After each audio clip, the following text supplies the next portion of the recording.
Employment at will means your employer can fire you at any time, for any reason, with no notice required.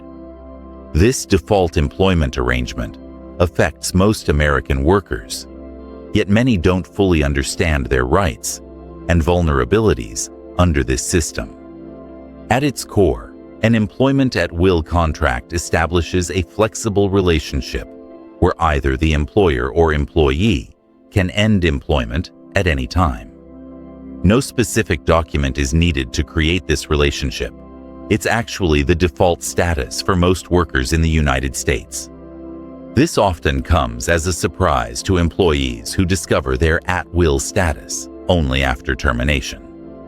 Under this arrangement, your employer doesn't need a good reason to terminate your employment.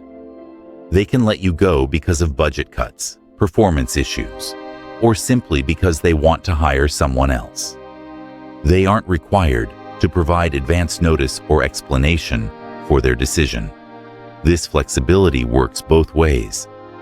As an at-will employee, you can leave your job at any time without providing a reason. This creates freedom for both parties and eliminates long-term commitments that might otherwise be difficult to break. However, at-will employment also means employers may change your wages, benefits, paid time off, or other employment terms without advance notice. This gives employers significant control over the employment relationship. Despite these broad employer powers, at-will employment doesn't strip you of all protections. Federal and state laws still protect employees from termination based on discriminatory reasons. You cannot legally be fired because of your race, religion, gender, age, disability, or sexual orientation. You're also protected from termination in retaliation for exercising your legal rights, such as filing a workers' compensation claim, reporting illegal activity, or taking protected family or medical leave. Several exceptions to the at-will doctrine have developed through court decisions and state laws. The public policy exception prevents employers from firing workers for reasons that violate established public policy, such as refusing to commit illegal acts or reporting unlawful conduct. Some states recognize an implied contract exception. This occurs when an employer's words, actions, or policies suggest job security beyond at-will terms. For example, statements in an employee handbook indicating employees will only be terminated for specific reasons might create an implied contract limiting the employer's at-will rights. A third exception is the covenant of good faith and fair dealing. This prevents employers from terminating employees to avoid fulfilling obligations like paying commissions or benefits that would otherwise be due. At-will employment varies significantly by state. Montana stands alone as the only state that doesn't follow at-will employment by default. After a probationary period, Montana employers must show good cause for termination. California and New York tend to recognize more exceptions to at-will employment, while states like Arizona and Georgia adhere more strictly to the doctrine. Understanding your state's specific approach is crucial to knowing your rights.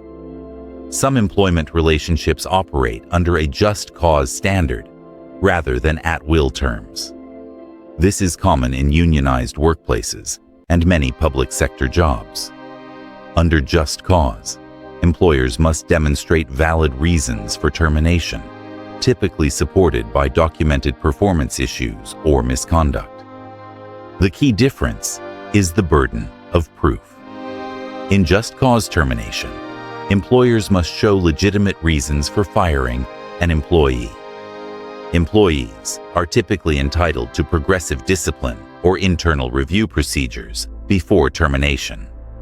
This provides greater job security compared to at-will employment. Many employers implement probationary periods, usually lasting 60 to 90 days, as an initial evaluation timeframe.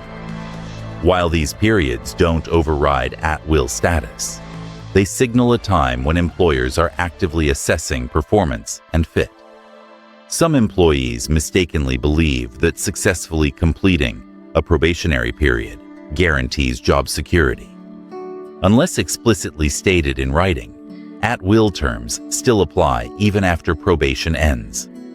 When you're hired, you may receive various documents to sign, including at-will agreements. While you don't have to sign such agreements, employers can withdraw their job offer if you refuse. However, negotiation is often possible, especially if you're a valuable candidate. Employment contracts may include start dates, compensation details, confidentiality agreements, non-compete clauses, and invention ownership terms. These documents deserve careful review before signing, as they define your rights and obligations. For employers using at-will contracts, best practices include clear documentation of the at-will relationship in all employment materials. Offer letters and employee handbooks should contain explicit at-will disclaimers. Supervisors should be trained to avoid making statements that might create implied contracts contradicting at-will status. Employees should thoroughly review all employment documents and understand verbal representations made during hiring. If you're uncertain about your rights under an at-will arrangement, consulting an employment attorney can provide valuable clarity. Understanding employment at will is essential for both employers and employees. While it provides flexibility, it also creates vulnerability. Knowing the exceptions, state-specific variations, and your legal protections can help you navigate this common employment arrangement more effectively.